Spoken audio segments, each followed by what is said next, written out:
This is the box covering for the Yoshimi Battles of Pink Robots 20th anniversary big deluxe box set thing. So it has this original iconic now anyway, painting. Has this other little painting, which I think goes with the EP that we released in 2003, Fight Test EP. And that painting I don't have anymore. I gave a lot of these paintings away probably in late 2003, 2004 to people that worked at Warner Brothers and stuff like that. I had them, and even though they seem valuable, I mean, they didn't seem that valuable to me. They just seemed like all this is connected to this record that everybody worked so hard to bring to the world's attention. And I was forever grateful for that team of people that so much believed in it. And so I don't have all the paintings, but I do have some of them. So we'll talk about this cover painting. It's we see it now, and it's hard to ever see it without the great graphics and coloring that went along with it. But it's owned now. I mean, it's of course it's mine, but it's owned by our manager Scott Booker, and he's put it in this nice frame. And you can see its coloring is slightly different, but it is exactly the painting. And if you're able to look really close, you can see there's pencil in there. There's some pens. I think I was using a ballpoint pen. I would probably have sketched this and painted it. The background I probably painted one day, let it dry overnight, and then the next day would just come and just draw and paint it. I think it's done in oil paints, but I think some of it's done in pens, and some of it's done in acrylics, and some of it's done with pencil, just whatever I can do to get it to happen, And this, it was a direct, copy. I don't have it with me now, but it's a direct copy of a small sketch that I did when Dave Fridman and I, Stephen was there as well, but I think it was mostly Dave and I back and forth in on the mixing desk there, where we were arriving at this idea of it being a concept record called Yoshimi Battles the Pink Robots. And I think his mind and my mind were urging towards this same thing. And when I drew, it wasn't exactly like this. It was virtually like this, where Yoshimi is small, standing in the, in close to you, and the robot is.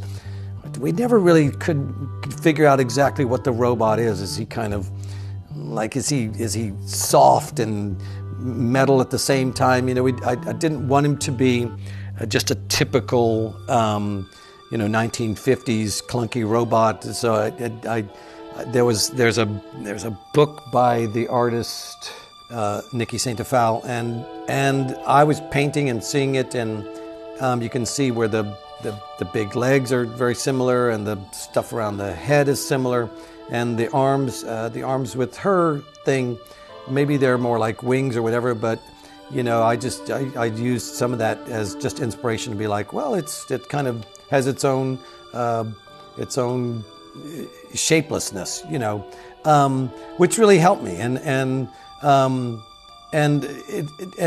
you never know where inspiration is going to come from, and so I loved this sculpture that she had done, and I just thought, well, that'll be kind of how my robot's going to look.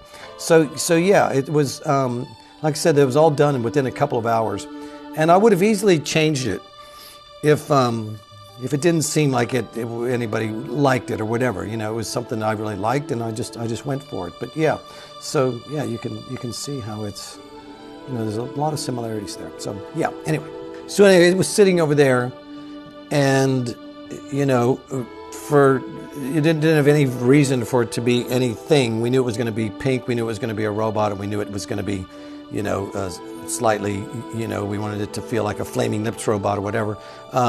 So it's got like these arms and these legs that are, connected to the bottom of his legs or whatever.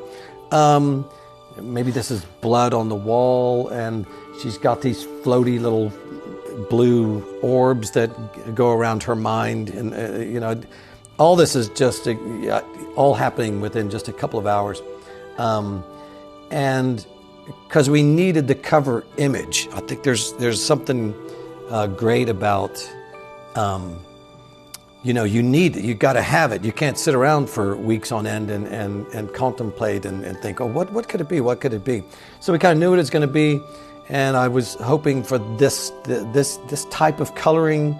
There's something warm. There's something, biblical about it, or something, But I also didn't want it to seem like comic book sci-fi. I didn't want to give it too much details. And I just got extremely, extremely lucky. But also I knew that it was going to have graphics, and that's part of the appeal, I think, of the album cover. I mean, it's not this one, but these graphics are pretty similar to that, and the coloring and everything. And you can't underestimate how much that can really affect your overall perception of something. It's never just the painting. It's never just the graphics. It's never just the words. It's a big combination of stuff. So just got extremely lucky with that. And now I feel like it's probably will always be my most famous painting, which is amazing. And to know that I did it so quickly and really did love it. I mean, I was hoping that everybody else would love it, which they did. But at the time, I was like, I'm happy with this. I hope it works. And so, yeah. So that's the story behind. That cover. As long as that was.